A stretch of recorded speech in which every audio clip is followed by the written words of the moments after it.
네, 우리가 오늘은 아합에 대해서 보게 되는데요. 아합은 열왕기에 굉장히 많은 장수를 차지합니다. 이 사람이 이렇게 많은 거의 한 7, 8장을 차지하는데요. 이렇게 많은 장수를 차지하는 것은 그만큼 악한 왕이었기 때문입니다. 그래서 나쁜 쪽으로 이제 최고의 왕 아합이지요. 우리가 너무나 많이 들었던 아합과 그리고 이세벨, 그러니까 이미 이 오므리 왕조의 아들이 아합이죠. 오므리의 아들 아합.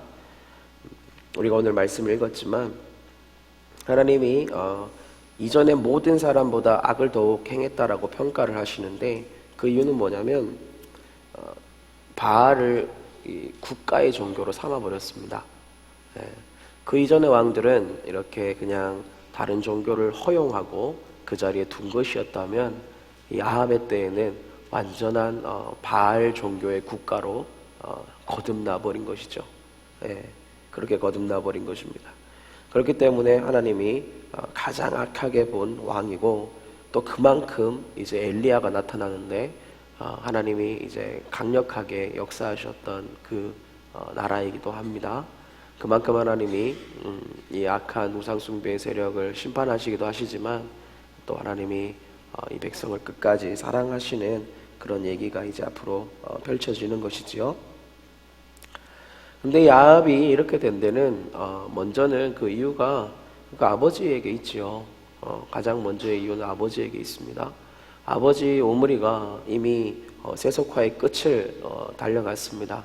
어제도 우리가 보았지만 그 토지를 사는 문제라든지 그리고 5년간의 내전을 통해서 이 백성들이 그리고 사람들의 인식 안에 들어간 개념 신정왕국의 왕이 아니라 그냥 전쟁을 통해서 승리했을 때 얻을 수 있는 이 세상적인 왕이 되었고 이미 그 이스라엘 땅에는 완전한 세속화가 이루어져 가고 있는 상황이었고 그러니까 지금 뭐 레위인도 없고 제사장들도 없고 전부 다 이제 남아있는 제사장들은 다 여로보암과 그리고 오므리에 동조한 그 우상숭배를 허용한 제사장들밖에 없는 것이죠. 말씀을 똑바로 선포할 자가 없고 그리고 우상숭배를 국가적으로 이미 행하고 있고 더 이상 말씀을 지킬 통로도 없고 세속화 우상화가 이루어진 나라가 되어버렸다는 거죠. 그런 곳에서 태어나서 이제 그런 곳에서 이제 왕이 되고 또 거기다가 이세벨이라는 여인을 아내로 삼았습니다. 31절에 보시면 누바세 아들 여로보암의 죄를 따라 행하는 것을 오히려 가볍게 여기며 시돈 사람의 왕 엣바알의 딸 이세벨을 아내로 삼고 가서 바알을 섬겨 예배하고. 그러니까 여러 가지 상황적인 환경적인 이유가 아합에게 있었지만 제일 중요한 건 뭐냐면 이 엣바알의 딸 이세벨과 결혼한 사실이 가장 중요한 사실이 됩니다. 이세벨이라는 여인은요 이 우상숭배에 관련해서 성경에 가장 강력하게 나타나는 여인입니다. 엣바알이라는 왕의 딸이었습니다. 엣바알은 뭐냐? 바알을 섬기는 자, 즉 이 엣바알이라는 사람은 원래 바알의 제사장이었다가 반역을 통해서 왕이 된 인물이라는 거예요. 그의 딸이라는 겁니다. 그래서 바알 제사장의 딸 이세벨. 이 여인은 성경에 계속 나옵니다. 요한계시록에서도 나오고요. 그만큼 이제 우상숭배로서 강력한 여인이 바로 이세벨이라는 여인이었다는 거예요. 그래서 아합이 이 이세벨에게 조종당하는 거예요. 그래서 뭐 이세벨의 영 뭐 이런 얘기도 하고 하는데요. 조종당하고 그리고 우상숭배를 이 여인 때문에 말미암아 결국에는 이 국교로 세우기까지 하는 것이지요. 그러니까 누가 우리의 옆에 있느냐 이게 참 중요한 거예요. 아합의 아버지도 그리고 아합의 어머니도 그리고 아합의 그 아내도 가장 강력하게는 이세벨이라는 여인 때문에 이런 일이 벌어지는 건데요. 물론 이제 아합이 똑바로 정신 차렸으면 상관이 없겠지만 참으로 중요한 거는 누가 내 옆에 있느냐 이게 중요하죠. 그래서 우리가 봐야 되는 첫 번째는요 주변의 환경을 바꿔야 됩니다. 여러분, 우리가 죄를 짓지 않으려면요 죄를 짓지 않는 환경을 만들어야 돼요. 죄악을 범하고 죄악 가운데 멀어지지 못하는 건요, 우리가 주변 환경을 가만히 내버려 두기 때문에 그렇습니다. 그래서 우리가요, 정말 악한 길에서 떠나가려면 악한 길을 제공하는 자리에서 여러분 벗어나야 됩니다. 우리가 예수를 믿고 우리가 이전에 세상 친구들이 있잖아요, 그죠? 이제 그들을 만나는 거는 우리가 그들에게 빛과 소금이 되기 위해 만나는 것이지, 그 외의 목적으로 만나게 되면 결국은 세상에 이렇게 끌려갈 수밖에 없게 됩니다. 그들의 삶이란 결국 그들을 비판하고 이런 것이 아니라 세상적 삶이잖아요. 음란하기도 하고, 그리고 중독적이기도 하고. 그렇기 때문에 우리가 이 하나님 안에서 온전한 신앙생활을 유지함에 있어서 사실 그렇게 도움이 되질 않아요. 그렇다면 우리가 이 신앙적인 측면에서 만남을 자제할 수도 있는 것이고, 또 주변의 환경을 여러분 정리해야 된다라는 거예요. 강력한 우상숭배자들과 함께 있으면 반드시 영향을 받게 되어 있습니다. 그건 너무나 당연한 것입니다. 그래서 우리가 죄악 가운데 머물지 않기 위해서는 우리의 주변을 정리해라. 그리고 내 주변의 죄악의 요소들을 제거해라. 여러분, 컴퓨터가 여러분을 죄짓게 한다면 컴퓨터를 여러분 버릴 수는 없나요? 인터넷을 끊든지 오늘 집에 가서 청년들 결단하고 집에 있는 인터넷 선을 가위로 자르세요. 그럼 죄 안 질 거 아니야. 새벽에 눈 시퍼렇게 뜨고 또 인터넷 선 연결하고 있으려나? 환경을 제거해야 됩니다, 여러분. 정말로 내가 그 죄악에서 벗어나고 싶다면 그 주변의 환경을 정리해야 되는 거예요. 지금 청년들 보면 꽤 많이 이제 함께 공동체 생활을 하고 있는데, 말씀드렸죠. 그래서 이렇게 계속 새벽에 나온 애들이 많다고. 그래서 제가 숫자를 쏟고 있는 것 같긴 한데, 어쨌든 공동체 생활을 하는 것이 굉장히 유익하죠. 왜냐? 일단은 주변의 환경이 바뀌어 버렸습니다. 죄악을 지을 수 있는 환경이 사라져 버렸어요. 거기다가 뭐 하고 있습니까? 훈련이 되고 있어요. 의도적으로 공동체 안에 나를 그런 환경 안에 나를 두면서 이제 홀로 방치되지 않는 거죠. TV도 볼 수 없고 핸드폰도 오래 할 수 없고 어떤 영화나 음란함이나 중독의 자리로 그런 어떤 환경으로 나를 지금 끌고 가지 아니하고 뭐 하고 있는 거예요?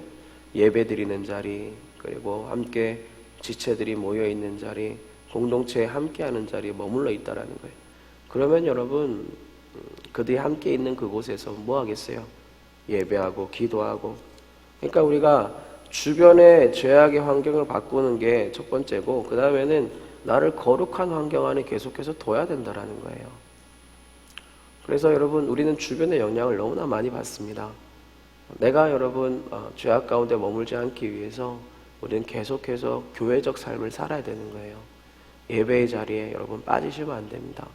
예배의 자리, 그리고 모이는 자리, 모임이 있는 그곳, 그 교회 공동체 안으로 여러분 들어와서 그 자리에 계속 머무르셔야 돼요. 세상의 모임을 줄이고 교회의 모임을 늘리셔야 되는 거예요. 다른 이유 때문이 아니에요. 우리가 영적인 사람이기 때문에 그 세상의 영을 너무나 많이 받습니다. 그러다 보면 여러분 다시 옛날로 돌아가고 싶기도 하고 마음이 무너지기도 하고, 세상에 그 속한 세속의 얘기를 듣다 보면 무슨 얘기 하겠어요? 세상 사람들하고 여러분 무슨 얘기 하겠어요? 우리 남편이 누구라 그러면서 우리 애가 어떻다면서 비교하고, 서로 판단하고 서로 질투하고, 그거 말고 무슨 얘기, 무슨 선한 것이 거기서 나오겠습니까? 여러분, 그러니까 의도적으로 그런 자리를 피하셔야 되고, 의도적으로 나를 거룩한 곳으로 내어 맡기셔야 됩니다. 그렇게 여러분 나 스스로를 움직이셔서 내가 그런 어떤 이세벨과 같은 강력한 우상숭배 그런 자리에 머무르지 아니하도록 여러분의 발걸음을 옮기시기 바랍니다. 정말로 여러분이 세상을 섬기는 것이 아니라 하나님을 섬기고자 한다면 그렇게 내 발걸음을 옮기셔야지요. 그러니까 이제 여기서 우리가 대표적으로 또 얘기할 수 있는 게 뭐예요? 청년들은 이제 불신자를 만나면 안 된다. 뭐 그런 거죠. 뭐 이세벨의 영이라고 이세벨이라고 하지만 뭐 예? 결국 이 여인이 한 게 뭐예요? 바알과 여러분 아세라를 섬기는 거는 풍요의 신, 다산의 신을 섬기는 겁니다. 그거 여러분 별거 없습니다. 예? 우리나라 무속신앙이요, 바알이랑 뭐가 다릅니까? 그죠? 똑같은 거예요. 그러니까 뭐 전보로 다니고 뭐 좀 우리 삶에 문제가 있으면 구타러 다니고 그런 사람들 많거든요. 그냥 그게 여러분 그 강력한 우상 숭배예요.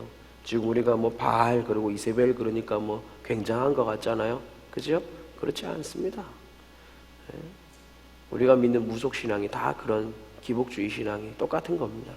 그게 강력한 우상 숭배라는 거예요. 그죠? 그러니까 우리가 그런 사람을 이렇게 아합이 아내로 맞이하면서 우리가 아합이 그렇게 변화했듯이 우리가 누구를 만나냐에 따라 그렇게 결정이 되는 것인데, 반대로 얘기하면 여러분 뭡니까? 강력한 우상숭배자를 만남으로 인해서 아합이 우상숭배자가 되었어요. 그럼 반대로 강력한 하나님 경배자를 만나면 여러분, 그러니까 아합이 약한 것뿐이에요. 아합이 셌으면 여러분 이세벨도 어쩌면 바뀔 수 있었을지 모릅니다. 우리가 기억해야 되죠. 그러면 영혼을 전도하려면, 불신 남편을 전도하려면 우리는 뭐 해야 되는 겁니까? 강력한 하나님 경배자가 되면 되는 거예요. 여러분, 하나님 나라는 말에 있지 아니하고 능력이 있지 않습니까? 말로 얘기해서 안 됩니다. 하나님의 능력이 임해야 되는데, 하나님의 능력은 누구에게서부터 나타납니까? 강력한 하나님 경배자에게서부터 나타나죠. 하나님을 경배할 때 영적인 세계가 움직이는 거잖아요. 말이 아니라 능력으로 전도하는 것입니다. 그러므로 내 삶이 어디에서든 전심으로 하나님을 경배하는 자가 돼야 되는 거예요. 예배의 자리, 정말 이 어떤 말씀을 듣고 찬양하는 자리에서 뿐만이 아니라 전심을 여기에다 쏟고, 삶의 자리에서도 내 전심을 쏟고, 사람과의 관계 안에서도 내 전심을 쏟아서 하나님께 영광 돌리는 삶을 살아가는 것입니다. 그 삶을 우리가 경배적 삶을 살아갈 때에 하나님의 능력이 우리 주변으로 퍼져나가는 것입니다. 그러니까 여러분, 세상 사람들은 이렇게 열심히 세상을 믿어요. 예? 우리도 여러분 이렇게 열심히 하나님을 믿어야 되는 거예요. 절에 다니는 사람들, 그리고 어디 다니는 사람들 보면요, 교회를 그만두고 빨리 절로 들어오라고 지금 뭐 난리를 치잖아요. 당당하게 그렇게 요구하잖아요. 그죠? 근데 왜 우리는 그렇게 요구할 수 없습니까? 여러분, 하나님 믿는 사람들이 그렇게 약해가지고 되겠습니까? 예? 하나님 믿는 사람들이요, 강력한 경배자가 되고 확신에 차 있는 사람이 돼야지요. 근데 가만히 보면요, 세상에 여러분 우상을 섬기는 자들이요 더욱 강력해 보여요. 너무나 확신에 차 있어 보여요. 그들은 우리를 이상하게 쳐다보면서 그들은 우리에 대해서 네가 이상하다고 계속해서 얘기하고 우리에게로 돌아오라고 얘기하잖아요. 그죠? 근데 우리는 왜 그들에게 그렇게 강력하게 얘기할 수 없습니까? 여러분, 우리 안에 깊은 확신이 있어야 되고요. 그렇다고 뭐 대놓고 우리가 세게 얘기하라 이게 아니고, 내 안에 정말 하나님이다라는 온전한 경배적 태도, 경배적 삶이 우리에게 필요한 것입니다. 보십시오, 여러분, 얼마나 열성이 있는지. 예? 절에 다니시는 분들은 뭐 3000배도 하고 막, 그죠? 108배는 뭐 기본이고 뭐. 예? 108배 하면은 시간이 얼마나 걸린가요? 한 30분 걸리나요? 저희 어머니가 자주 하셔가지고 제가 압니다. 예. 우리에게 그만큼의 어떤 열정적인 어떤 하나님 섬기는 태도가 있나라고 우리가 한번 생각해 봐야 됩니다. 예? 여러분, 저기 무당 분들은 어떻게 합니까? 진짜 제가 보고 배워야 돼요. 예? 진짜 보면 가끔 TV 나오잖아요. 그죠? TV 나오면 진짜 아침 일찍 일어나서요, 단을 깨끗이 정리하고 닦고 쓸고 닦고, 그리고 몸 단장을 딱 해가지고 딱 앉아서 기도 돌입합니다. 그리고 이 영빨이 약해졌다 싶으면 어디 갑니까?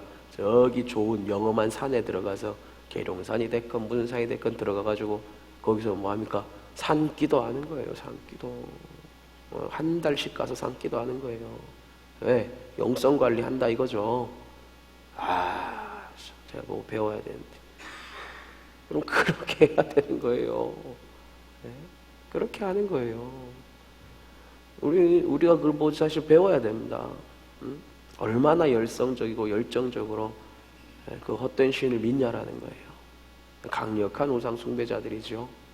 우리가요, 강력한 하나님 경배자들이 돼야 된다라는 거예요. 우리가 사실 별로 하나님 섬기지 않으면서요, 뭐 너무 많이 바래요.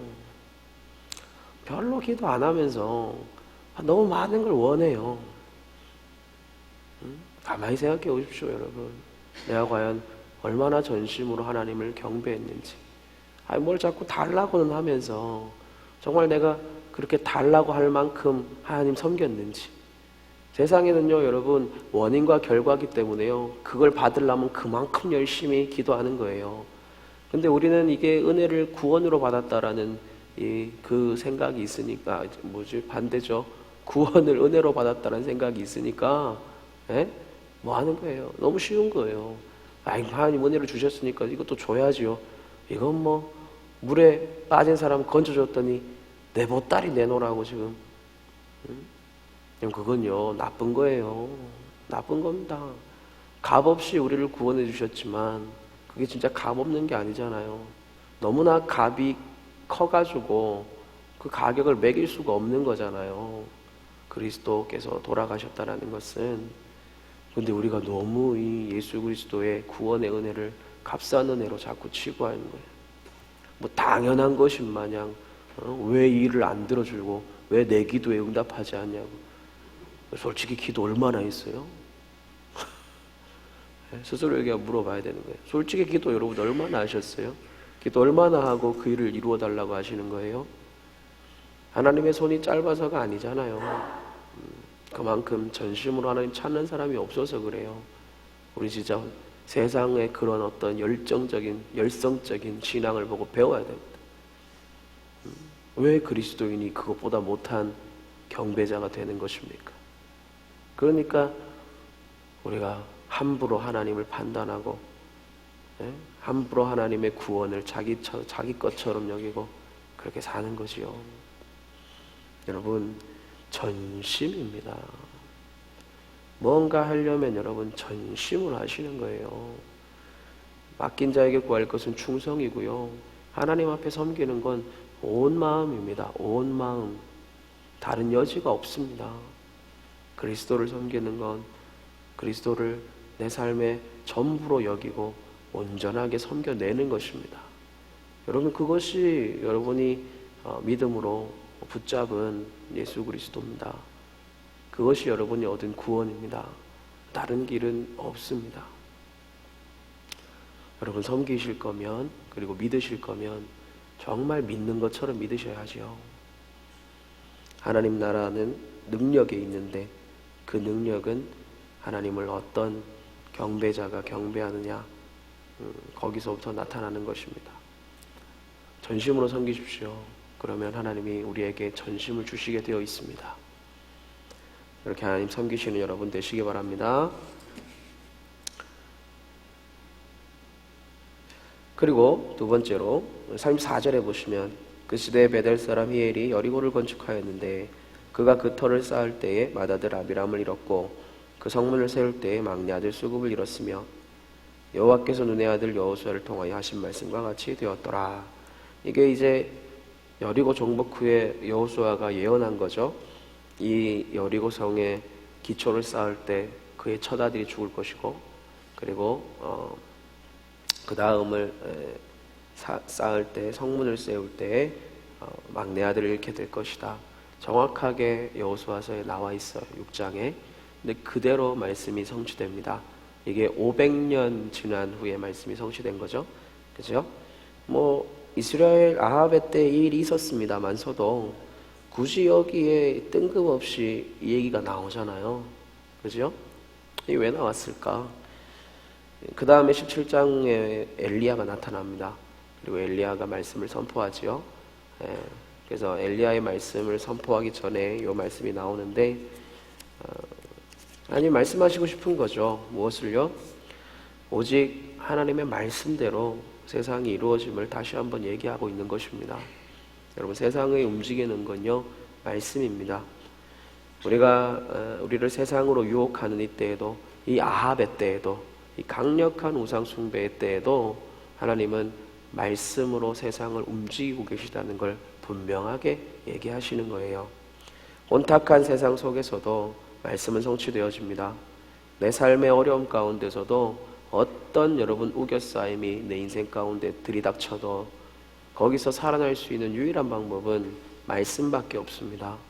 오직 말씀만이 영원하기 때문입니다.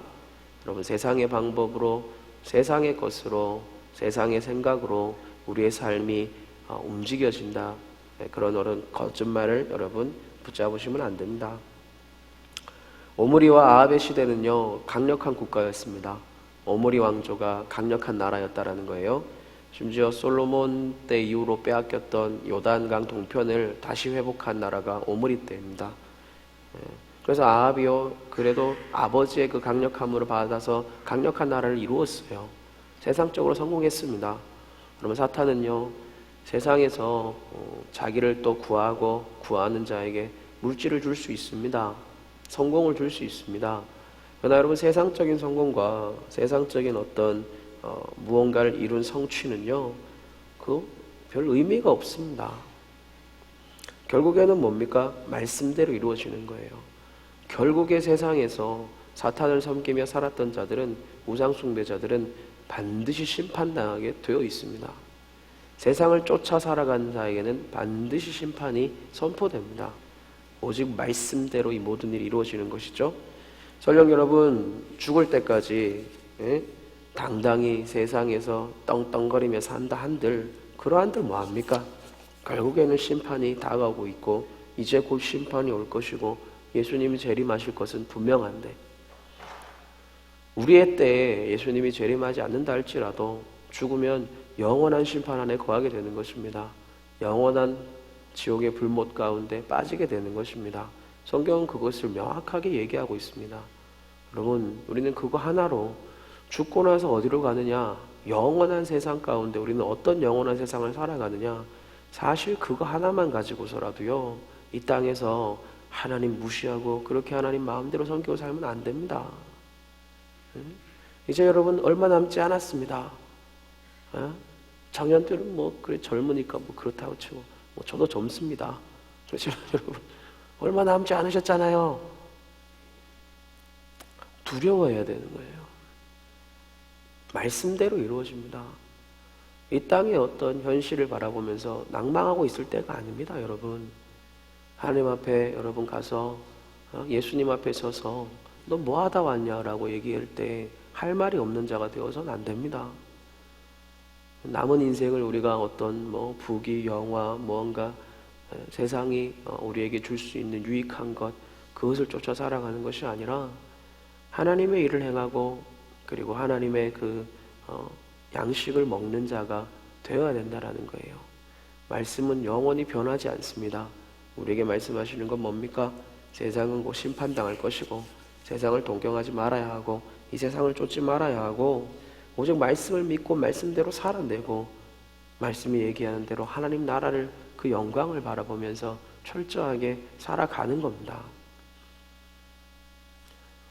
여러분, 이거 스스로 하시는 거예요. 뭐 다른 사람한테 여러분 뭐 책임을 전가하지도 마십시오. 예? 뭐 앞에서 강단에서 설교하는 저나 뭐 담임 목사님이, 특히 제가 그러겠죠. 제가 너무 세게 얘기하니까, 아, 목사님 왜 이렇게 세게 얘기하시나? 뭘 세게 얘기합니까? 성경이 그대로 얘기하고 있는데 그걸 그대로 받으셔야지요. 받고 움직이셔야지요. 말씀입니다. 말씀이에요. 여러분, 그 말씀 붙잡고 살아가는 겁니다. 말씀이 약해지면요, 우리 안에 딴 마음이 듭니다. 말씀이 여러분 흐려지면요, 우리 안에 그래도 되나 보다라는 이상한 생각이 듭니다. 여러분, 그래도 되는 건 없습니다. 그래도 안 됩니다. 그렇게 하면 안 됩니다. 오직 세상은 말씀대로 이루어집니다. 그 말씀이 어렵다고 불평불만하시면 안 됩니다. 이건 뭐 어렵고 쉽고의 문제가 아니에요. 심판이냐 아니면 구원이냐의 문제이기 때문에 이건 우리가요, 죄송합니다 여러분, 징징징징 될 문제가 아니라는 거예요.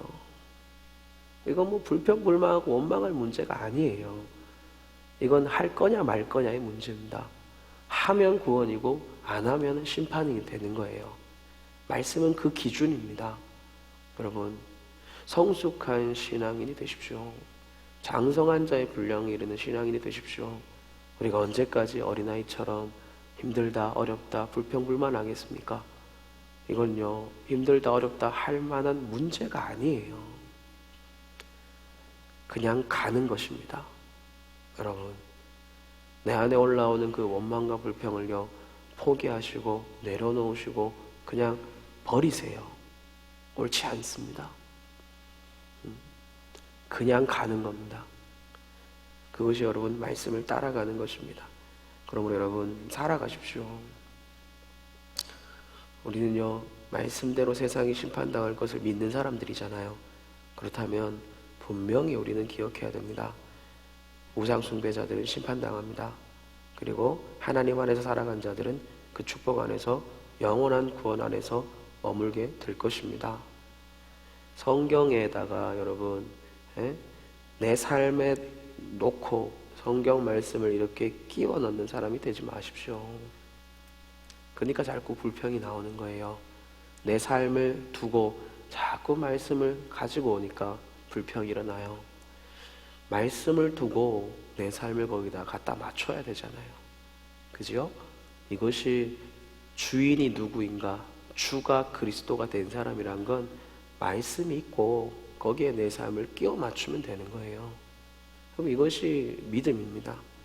말씀 붙들고요, 누가 주인인지 명확히 하시고요, 그리고 그 말씀대로 나를 바꾸고 살아가십시오. 다른 생각 품지 마시고 말씀을 가져오지 마시고 오직 말씀에 나를 맞추고 그리고 내 삶을 바꾸기를 애쓰고 바꿔지지 않는 나를 보면서 오히려 울며 애통하시고 그렇게 살아가시는 거지요. 바꿔지지 않는 나를 보면서 말씀을 불평불만하지 마시라는 거예요. 말씀에 불평불만하는 게 아니라 되어지지 않는 나를 보면서 겸손하게 우시는 여러분 되시기 바랍니다. 그것이 말씀을 붙잡는 믿음인 줄 믿습니다. 성화의 삶을 살아가는 여러분 꼭 되십시오. 이 말씀 나눠보겠습니다.